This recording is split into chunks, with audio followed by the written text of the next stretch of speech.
तो सबसे पहले तो हम ये समझ लें कि चक्रवात होते क्या हैं। तो बच्चों मैं बताऊं, चक्रवात जो है असल में वायु के चलने का एक पद्धति है। चक्रवात क्या है? वायु के संचरण की एक पद्धति है कि वायु जैसे 3 प्रकार की दिशा में बताता हूं आपको। यदि वायु क्षैतिज दिशा में चल रही है तो इसे जो है क्षैतिज पवनों के नाम से जानते हैं। एक वायु ऊपर से नीचे की ओर होती है, उसको संवहनीय धाराएं कहते हैं, संवहनीय धाराएं कहते हैं। और चक्रवात में जो वायु चलती है वो सर्कुलर वे में चलती है। साइक्लोन शब्द साइकिल से बना है और साइकिल का अर्थ ही होता है वृत्तक, वृत्त। ठीक है, तो चक्रवात क्या बताया मैंने, फिर से बताता हूं मैं कि चक्रवात वायु संचरण की, वायु के बहने का एक तरीका है। क्या वायु क्षैतिज रूप में एक स्थान से दूसरे स्थान जा रही है? क्या वायु वर्टिकली नीचे से ऊपर की ओर, ऊपर से नीचे की ओर जा रही है, या फिर वायु किसी विशेष स्थान पर चक्राकार रूप में घूम रही है? ठीक है, तो चक्रवात क्या होते हैं? चक्रवात वायु संचरण की एक पद्धति है और जिसमें पवनें क्या होती हैं?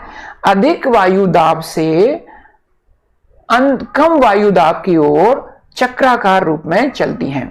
अधिक वायु दाब से, दूसरे शब्दों में कहें कि ये जो पवनें हैं, जैसे आप देख भी रहे हो कि ये पवनें बाहर से केंद्र की ओर चक्र आकार में चलती हैं। बाहर से केंद्र की ओर चक्र आकार में, वृत्ताकार रूप में चलती हैं। तो बाहर निश्चित तौर पर अधिक वायु दाब होगा और पवनें अधिक वायु दाब से कम वायु दाब की ओर अग्रसर होंगी, लेकिन किस रूप में? वृत्ताकार रूप में। तो मुझे लगता है चक्रवात का अर्थ आपको समझ में आया होगा। अब ये जो चक्रवात होते हैं बच्चों, वो 2 प्रकार के होते हैं। एक चक्रवात शीतोष्णकटिबंधीय चक्रवात होते हैं और दूसरे चक्रवात उष्णकटिबंधीय चक्रवात होते हैं।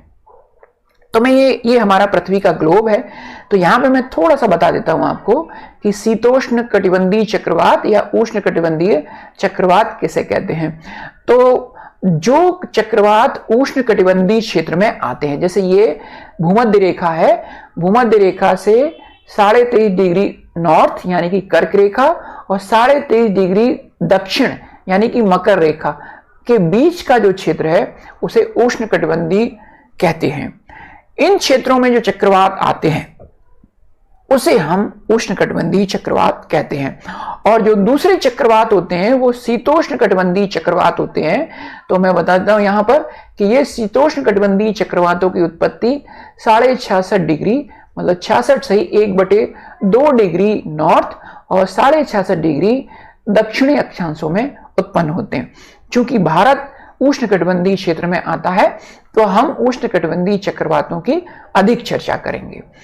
तो समझ में आ गया कि उष्णकटिबंध यानी कि पृथ्वी के ग्लोब पर 23.5 डिग्री कर्क रेखा और 23.5 डिग्री दक्षिण की मकर रेखा का जो बीच का जो क्षेत्र है, बीच का जो जोन है, इन क्षेत्रों में जो चक्रवात आते हैं उन्हें हम क्या कहते हैं? उष्णकटिबंधीय चक्रवात कहते हैं।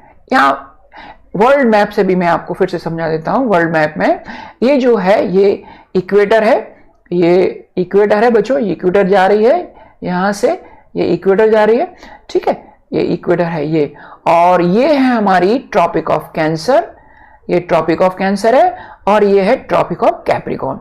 तो ट्रॉपिक ऑफ कैप्रिकॉर्न से ट्रॉपिक ऑफ कैंसर के बीच का जो जोन है, ये वाला जोन, ये पूरे वर्ल्ड में, पूरे नक्शे में, पूरे मैप में जो दर्शा है, ये वाला जोन ये उष्णकटिबंधीय क्षेत्र कहलाता है।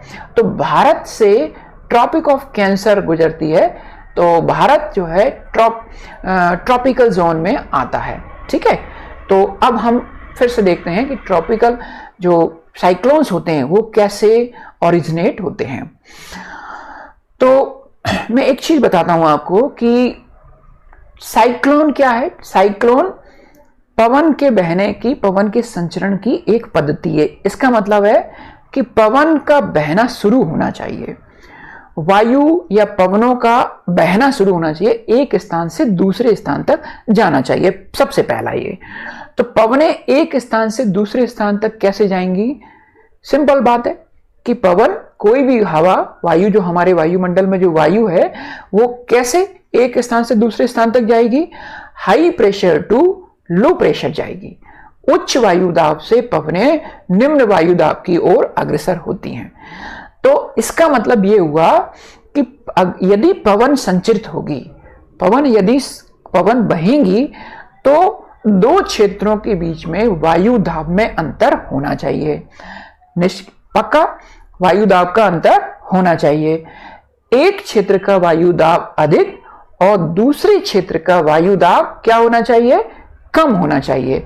तो पवनें हाई प्रेशर जोन से लो प्रेशर जोन की ओर बहेंगी, ठीक है। या फिर वर्टिकल हम देखें तो हम ये देखें कि लो प्रेशर एरिया से हाई प्रेशर एरिया से लो प्रेशर एरिया की ओर बहेंगी। अब ये लो प्रेशर एरिया और हाई प्रेशर एरिया कैसे डेवलप होता है? हमने ये समझ लिया कि पवनें उच्च वायु दाब से निम्न वायु दाब की ओर चलती हैं, ठीक है, मान लिया हमने। लेकिन ये उच्च वायु दाब या निम्न वायु दाब कैसे उत्पन्न होता है? तो बच्चों ये देखो, यहां पे इस फिगर में देखना, ये जो दिख रहा है यहां पर, इस वाले एरिया पे फोकस करना। ये जो एरिया है, जब भी समुद्र तल का तापमान 27 डिग्री सेंटीग्रेड से अधिक होता है, कितने डिग्री सेंटीग्रेड से? समुद्र का औसत तापमान चक्रवात बनने के लिए जो पहली शर्त है, पहले जो आवश्यकता है, पहली जरूरी जो चीज चक्रवात बनने के लिए है, वो ये है कि जो समुद्र का तापमान कितना होना चाहिए?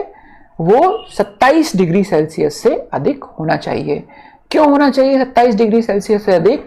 क्योंकि 27 डिग्री सेल्सियस से अधिक होने पर वायु गर्म होने लगती है। वायु, जो हमारे आसपास की जो वायु है वायुमंडल की, वो गर्म होने लगती है। और गर्म होने से, जैसे आप इसमें भी देख रहे हो स्लाइड में, कि मान लीजिए इस क्षेत्र का तापमान 27 डिग्री से अधिक है, तो इस क्षेत्र की वायु गर्म होकर हल्की हो जाएगी। कोई भी वस्तु गर्म होकर हल्की होती है और ठंडी होकर भारी हो जाती है। तो ये जो वायु, इस क्षेत्र की जो वायु है, वो गर्म होकर हल्की होगी और ऊपर की ओर चली जाएगी। हल्की होकर क्या हो जाएगी? ऊपर की ओर चली जाएगी।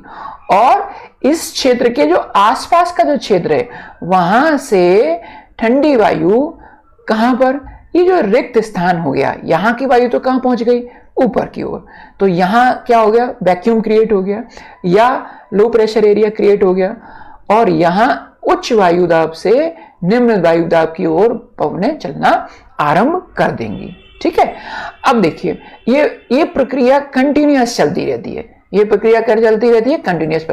लेकिन जब ये गर्म पवनें ऊपर जाती हैं, तो ऊपर ठंडी होकर समताप मंडल में लगभग 1500 मीटर या 15 किलोमीटर की ऊंचाई पर जब जाती हैं ये पवनें, तो ऊपर होकर प्रसारित हो जाती हैं, फैल जाती हैं।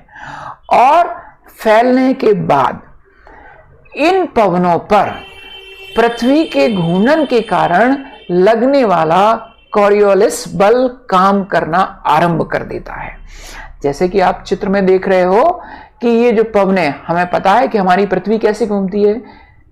वेस्ट टू ईस्ट, पश्चिम से पूर्व दिशा की ओर। तो जैसे ही ये पवनें ऊपर की ओर जाती हैं, ऊपर होकर प्रसारित होती हैं, तो पृथ्वी के कॉरियोलिस बल या घूर्णन गति के कारण ये पवनें चक्राकार रूप धारण कर लेती हैं। तो मुझे लगता है बच्चों आपको समझ में आ गया होगा कि चक्रवात में पवनें चक्राकार क्यों होती हैं। तो उसका कारण है कॉरियोलिस बल या पृथ्वी की दैनिक गति या पृथ्वी की घूर्णन गति, इसके कारण। तो चक्रवात आने के लिए हमें सबसे पहले टेम्परेचर चाहिए 27 डिग्री का।